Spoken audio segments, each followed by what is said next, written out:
అలర చంచలమైన ఆత్మనందుండ నీ అలవాటు చేసే నీ ఉయ్యాల.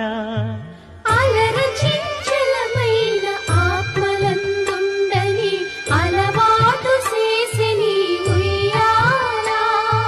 పలుమారు ఉచ్ఛ్వాస పవనమందుండ నీ భావంబు తెలిపే నీ ఉయ్యాల.